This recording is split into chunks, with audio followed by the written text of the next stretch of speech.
구독자 수험생 여러분 안녕하세요. 상크이라스입니다. 이번 영상은 국가직 시험 이제 한 달 남겨놓고 마무리 관련해서 제가 간단하게 조언 드릴게요. 영상 한번 같이 보도록 해보죠. 네, 우선 마무리 과정을 할 때는 이제 수험생들마다 이제 과목별로 진도가 다들 다르기 때문에 과목별로 조금씩 아마 전략이 달라질 수 있을 것 같습니다. 우선은 국가직 시험이 주 목표인 수험생들도 계실 거고요. 그리고 국가직 외에도 지방직까지 같이 목표로 하시는 수험생들이 계실 것 같아요. 그러면 우선 국가직을 목표로 하는 수험생들 중에서 특정 과목이 예를 들어서 기본서 또는 여기에는 압축교재나 마무리 교재도 들어갈 수 있고, 그 다음에 단원별 기출, 그 다음에 문제풀이 3단계라고 하면 누군가는 시행처별 기출을 풀어보시는 분도 계실 거고요. 또 누군가는 단원별 또는 진도별 OX 문제집이나 또는 단원별 진도별 모의고사를 푸시는 분도 계실 거고요. 또 많은 이제 수험생들은 이제 보통 동형 모의고사, 전범위 동형 모의고사도 풀죠.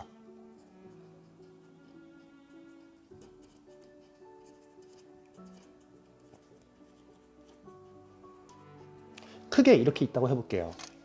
그러면 우선순위가 좀 달라질 것 같아요.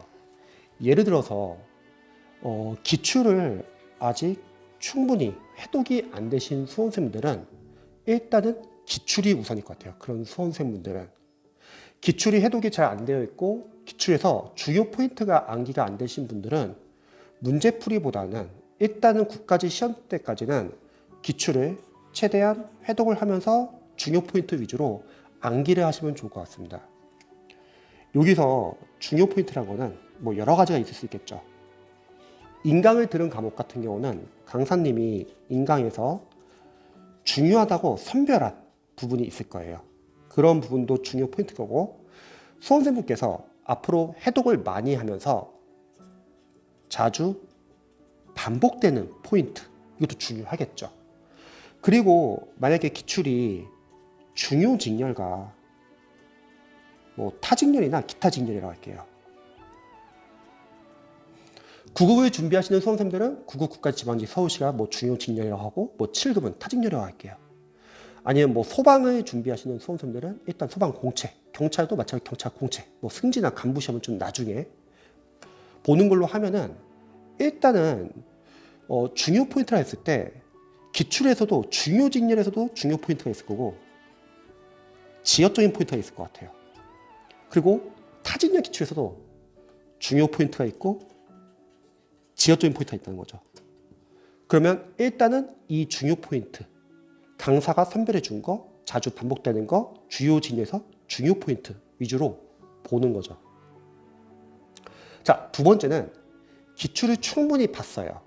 그런데 문제풀이가 연습이 안 되신 수험생들은 문제풀이 연습을 해야겠죠. 문제풀이는 총 3가지가 있어요. 시행처별 기출. 자, 시행처별 기출은 공기출 가서 다운로드 받을 수 있는데 단원별 기출과 문제는 같죠. 하지만 시행처별 기출에서는 일단 랜덤 문제를 연습을 할 수 있다는 거죠. 그러면 단원별 기출에서 자신이 안다고 생각했는데 막상 시행처별 기출로 다시 한번 풀어보니까 틀리는 경우가 있죠. 그래서 단원별 기출에서 약점을 알 수 있습니다. 틀리는 부분을 통해서요. 그리고 책은 한 5개년치만 풀어보는 거예요. 주요 직렬 위주로요. 그러면 책은 기출 경향을 알 수 있다는 거죠. 그래서 누군가는 시간이 없으신 분들은 시행처별 기출을 푸시는 분들 계실 겁니다. 그 다음에 단원별 진도별 OX 문제집 또는 단원별 진도별 모의고사. 저는 이런 교재는 상당히 좋다고 생각해요. 왜냐면 강사 입장에서는 단원별 진도별 문제집은 적어도 강사가 생각했을 때 단원별 기출에서 중요한 포인트를 문제화 시켰을 거예요.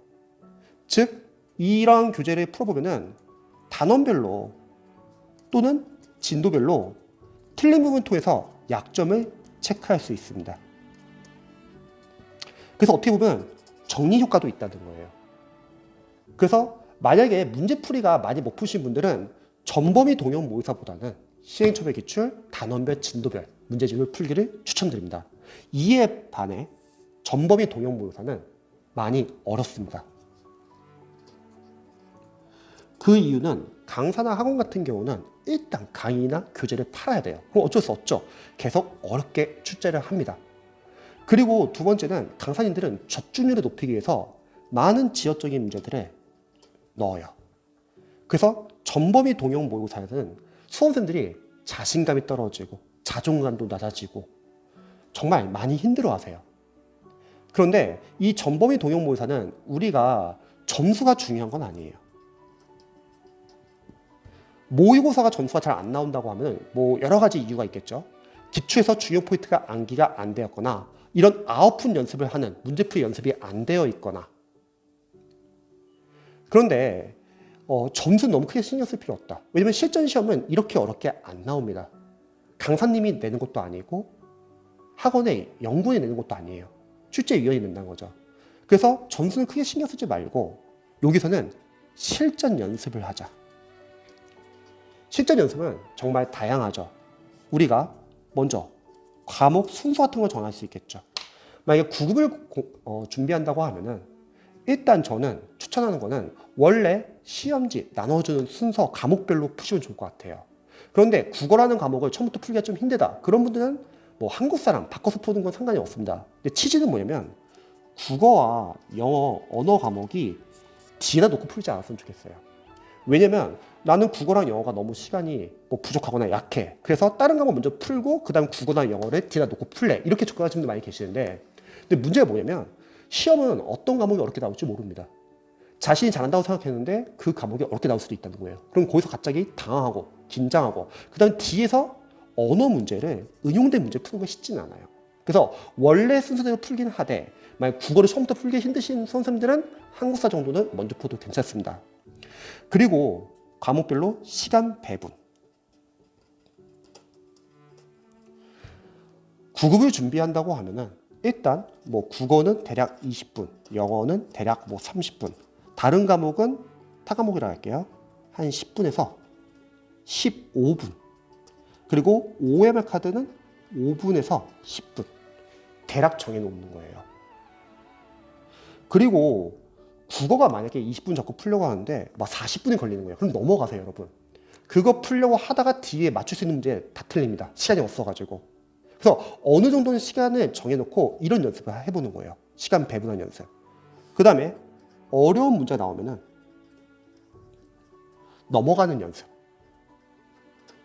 분명히 시험은 몇 과목에서 어려운 문제 나올 거예요. 근데 이런 어려운 문제들은 여러분들이 맞추러 되는 문제가 아닙니다. 100점 방지용 문제라는 거죠. 그러면 어려운 문제를 보자마자 합격생분들은 아 이거 내가 못 푸던 문제인데? 지역적인 문제인데? 그럼 빨리 넘어갑니다. 예를 들어서 만약에 20문제인데 어려운 문제가 2문제 나온다 할게요. 그럼 과연 이 틀리라고 내는 킬러 문제를 맞출 수 있는 수험생들이 많이 있을까요? 거의 없다고 보면 됩니다. 즉 합격 컷은 떨어집니다. 이 말은 나머지 18개를 여러분들이 실수하지 않고 맞추면 되는 거예요. 그래서 합격생분들은 어려운 문제 나오면은 일단 넘어가고 시간을 거기서 아낍니다. 그리고 빨리빨리 맞출 수 있는 문제를 실수하지 않고 다 맞추는 거예요. 그리고 남는 시간 내에서 다시 어려운 문제 들어가서 보기랑 소법을 푸는 겁니다. 그러면 합격점이 나와요. 근데 이런 연습이 잘 안 되시는 선생님들 문제점이 뭐냐면 어려운 문제를 그 자리에서 갑자기 풀려고 해요. 시험장 갔을 때. 그럼 못 풀고 거기서 시간이 뺏기고 정작 풀 수 있는 나머지 문제도 시간이 부족해서 더 틀립니다. 그래서 어려운 문제는 넘어가세요. 잊지 마세요. 어려운 문제는 난이도 어렵습니다. 그럼 자연스럽게 합격 컷은 떨어진다는 거예요. 그래서 어려운 문제는 넘어갈 줄 알아야 합니다. 그리고 집중력 유지하는 연습. 일단 적어볼게요. 문제를 풀다 보면은 집중력 떨어지는 경우도 있고 계속 풀면서 한번 체크를 해보세요. 내가 몇 번대에서 떨어지는지. 그걸 계속 유지하는 연습을 하는 거죠. 그리고 틀린 문제는 2가지죠, 보통. 지역적인 문제도 있을 거고 맞출 수 있는데 실수로 틀린 부분. 지역적인 건 너무 걱정하지 마세요. 그냥 참고만 해주세요. 근데 이거 조심해야죠, 여러분. 실수. 내가 맞출 수 있는 문제인데 실수 틀리거나 복습을 안 했거나. 왜냐면 실수는 계속 반복됩니다. 그래서 이런 거 체크해야죠. 그 다음에 OMR 카드 작성하는 연습. OMR 카드 작성하는 연습을 안 하신 수험생들은 시험장 갔을 때 OMR 카드 교체를 하잖아요. 당황을 해요. 그래서 전번의 동영 모의사는 점수가 중요한 게 아니다. 이런 실전 연습을 하는 거예요. 근데 선생님, 저는 이 실전 연습을 하고 싶은데 이거 다 못할 것 같아요. 할 수 있는 데까지만 하세요. 일단 시행점의 기초에서도 실전 연습할 수 있겠죠. 그리고 전범위 동영 모의사도 실전 연습을 할 수 있겠죠. 그래서 만약에 기출이 충분히 잡혔는데 문제풀이가 안 되신 선생님들은 우선순위 두는 거예요. 여기서 하는 데까지 하고 가는 거죠. 그 다음에 이런 선생님도 계세요. 기출도 잡혔고 문제도 많이 풀었어요. 재시생분들 중에서 이 공부한 양이 많으신 분들 계시잖아요. 그래서 잘하시는 분들. 그런 분들은 한 달 동안 정리가 필요할 것 같아요. 우선 여러분들이 뭐 30일에서 31일 정도 남겼다고 할게요. 이때는 일단 문제풀이는 계속 해주세요. 감만 유지하는 차원에서 문제풀이 해주시되 그런 선생님들은 일단 정리가 중요합니다. 이때 정리는요. 지금까지 공부했던 양이 상당히 어마어마하게 많다는 거죠. 그러면 전체적으로 빠르게 중요한 거를 빠르게 보세요. 이전에 공부했던 것도 보세요. 왜? 시간이 지나서 잊어버린 것도 있을 수 있으니까요. 그리고 시험 일주일 남겨놓고는 중요 포인트 안에서 아직 암기가 필요한 부분, 암기가 덜 된 부분 위주로 보는 거죠. 이때부터는. 그리고 나머지 이제 시험 보기 하루 전날에는 이 중요 포인트에서 암기가 안 된 부분만 체크하고 들어갑니다. 왜냐면 이때는 아는 것은 어차피 다음날도 알 확률이 큽니다. 그래서 이렇게 정리할 수 있다는 거죠. 문제는 계속 풀되 하지만 전체적으로 중요한 걸 빠르게 보자. 그래서 30일, 7일, 하루 이렇게 약간 나누시면 될 것 같아요. 그리고 지방직을 만약에 주 목표로 한다. 그러면 마찬가지죠. 내가 지방직 주 목표로 하는데 기출이 아직 잘 안 돼 있어요. 그런 선생님들은 너무 끝까지 신경 쓰지 마시고 기출에 집중을 해주세요. 그리고 끝나고 나서 이어서 들어가면 되고 지방직 목표로 하는데 기출은 충분히 잡혔다. 근데 문제풀이 안 되신 선생님들은 문제풀이 이 중에서 선택을 해가지고 연습을 하면 되는 거죠. 그리고 지방직 목표로 하는데 나 국가직까지 문제풀이까지 충분히 풀었다. 그러신 분들은 문제를 계속 풀면서 이렇게 한 달 동안 정리를 하면 되는 거죠. 그 다음에 영어 과목. 보통 뭐 842 공부법이나 이제 고시에서 나온 이제 공부법들은 언어 과목에 적용하기 좀 힘들잖아요. 영어 강사로서 영어 정리한 거 알려드릴게요. 영어는 일단 어휘랑 생활영어는요. 여러분들이 보고 있는 어휘 교재 계속 보시면서 모르는 거 위주로 줄여나가시기 바랍니다. 대신에 영어도 마찬가지로 기출이 중요해요. 근데 다른 과목과 다르게 영어는 연도별 기출, 시행점별 기출이 중요합니다. 왜냐면 나왔던 포인트가 반복돼서 나옵니다. 연도별 기출 보면서 어휘랑 생활영어에서 모르는 단어들 정리해 주세요. 이거 같이 보시기 바랍니다. 문법. 문법은요. 많아야 3문제에서 4문제 나옵니다. 포인트는 정해져 있어요. 여러분들이 보고 있는 문법 이론서나 단권한 교재 또는 요약서 있으시면 그거 계속 보시고 기출을 계속 꾸준하게 푸시면서 기출 풀고 나서 문제 옆에 간단하게 출제 포인트 적어보세요. 내가 놓친 게 있는지 체크만 하시기 바랍니다. 그리고 독해. 독해는 여러분들이 뭐 기출에 있는 독해집을 풀어도 되고 아니면 뭐 자유스틸 독해에 있는 독해를 풀어도 좋고 시중에 있는 독해 교재를 풀어도 상관없는데요. 독해를 풀면서 3가지만 체크해 주세요. 첫 번째, 답의 근거를 지문 안에서 찾는 연습. 우리 영어 독해는요. 빨리 풀어서 어려운 거지 근거는 지문 안에 있습니다. 재진술되어 있거나 계속 반복해서 강조할 수 있습니다. 그러면 지문 안에서 근거를 찾는 연습을 하시고요. 오답은 왜 오답인지 출제자는 어떻게 우리를 떨어뜨리기 위해서 매주 오답을 장난치는지 체크를 해주세요. 그리고 해석이 안 되는 문장은 따로 독해 노트에 정리를 해주세요. 그리고 철저하게 리뷰를 할 때 분석을 해주세요. 잊지 말할 것은 영어 독해를 풀 때는 문장 구조 분석 너무 신경 쓰지 마세요. 그러면 문장 구조 분석 신경 쓰느라고 해석을 잘 못하거나 내용 파악 못할 수도 있습니다.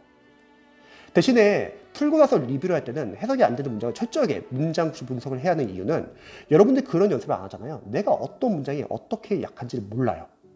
그러다가 시험장 갔을 때 비슷한 문장 구조가 나오면 당황하고 누군가는 머리가 하얘지고 그래서 풀고 나서 독해 노트 또는 문장 노트라고 합니다. 만드시고 철저하게 문장 구조 분석을 해주세요. 그리고 영어 강사로서 영어 독해 실력을 단기간에 가장 빨리 향상시키는 방법은 저는 독해용 어휘라고 생각해요. 그래서 기출이 중요합니다. 어떤 강사님들은 영어 독해 기출이 중요하지 않다고 말을 해요. 똑같은 지문 안 나온다고. 근데 그건 잘못된 거죠. 우리가 국어 문학이나 비문학을 공부할 때 똑같은 지문 나오려고 공부하는 거 아니잖아요. 기출이라는 거는 여러분들이 풀고 나서 분석을 하는 거죠. 유형별로 접근법 어떻게 접근해야 되는지, 매력적 오답을 어떻게 피하는지, 답의 근거는 어디에 숨겨져 있는지, 그런 걸 분석하고 나서 새로운 지문이 나오면 적용하는 연습을 하면 되는 거죠. 그래서 여러분들이 독해를 단계별로 연습을 했다고 하면 일단 독해를 읽는 연습, 기초 어휘, 그리고 독해를 읽기 위한 기초 문법, 그리고 구문을 연습했다고 하면 유형별 독해 연습을 충분히 했을 거고, 그럼 남은 거는 이제 여러분들이 어휘예요. 사실 기출 독해 지문에서 자주 쓰는 어휘들은 여러분 분석해 보시면 아시겠지만 계속 자주 사용됩니다. 그래서 이런 어휘들을 독해 어휘 노트에 정리해 놓고 자투시에 눈으로 보시기 바랍니다. 국어도 마찬가지일 것 같아요. 국어도 일단은 국어는 단원별, 진도별 모의고사 같은 게 별로 없기 때문에 일단 동형 모의고사를 푸는데 강사님들마다 어려운 강사님도 많고 그래가지고 일단 어려운 동형 모의고사 말고 좀 적절한 난이도의 모의고사를 강사별로 돌아가면서 푸시기 바랍니다. 강사님들마다 다들 포인트 다르거든요. 그리고 남는 시간에 기출해서 암기해야 할 부분 계속 암기하시면 되겠죠. 문법 암기하실 분은 암기하시고 한자 성어 보실 분들 계속 보시고. 그래서 다들 달라요. 진도도 다르고 과목마다 우선순위도 다를 수 있습니다. 그래서 수험생들이 이렇게 과목별로 우선순위 정하셔가지고 여러분이 선택과 집중을 하셔야 합니다. 자, 잊지 말할 거. 국가직 기출 목표가 아니신 수험생분들은 국가직 시험 보고 나와서요. 둘 중에 하나일 거예요. 첫 번째, 예상 외로 잘 봤어요. 그땐 붕 뜨지 마시고 면접 준비하면서 지방직 같이 노리세요. 거꾸로, 국가직에서 준비가 부족해서 점수가 안 나왔어요. 너무 기죽지 마세요. 저희 지방직에서 다시 한번 시험 봅니다. 그리고 국가직에서는 예행 연습을 한 거죠. 여러분들이 국가직에서 시행착오를 빨리빨리 해버리고 지방직에서 보완해가지고 합격하면 되는 겁니다. 그래서 그런 말이 있잖아요. 우리가 실전 시험은 모의고사처럼, 하지만 모의고사는 시전처럼. 모의고사를 풀 때는 여러분들이 시전처럼 연습을 해보는 거예요. 그래서 미리 시전처럼 하는 거죠. 하지만 실제 시험에 갔을 때는 너무 당황하거나 긴장하면 오히려 제 실력 안 나옵니다. 그래서 하나의 모의고사 생각해가지고 너무 긴장하지 말고 여러분들이 집중해서 푸는 거예요. 그래서 이렇게 여러분들이 방향을 잡고 공부하시면 좋을 것 같습니다. 아마 공부하시면서 각각 과목별로 또는 진도별로 우선순위는 다를 수 있습니다. 인터넷, 유튜브 동영상 보고서 어떤 합격생은 이렇게 공부했다, 어떤 학생이 842를 공부한다. 너무 휘둘리지 마세요. 수험생들의 베이스 기반, 지금 실력이 다 달라요. 그래서 여러분들이 우선순위 정하셔가지고 선택과 집중하시면 좋을 것 같습니다. 제 영상 봐주셔서 감사드리고요. 궁금하신 점 있으시면 알려주시기 바랍니다. 응원할게요.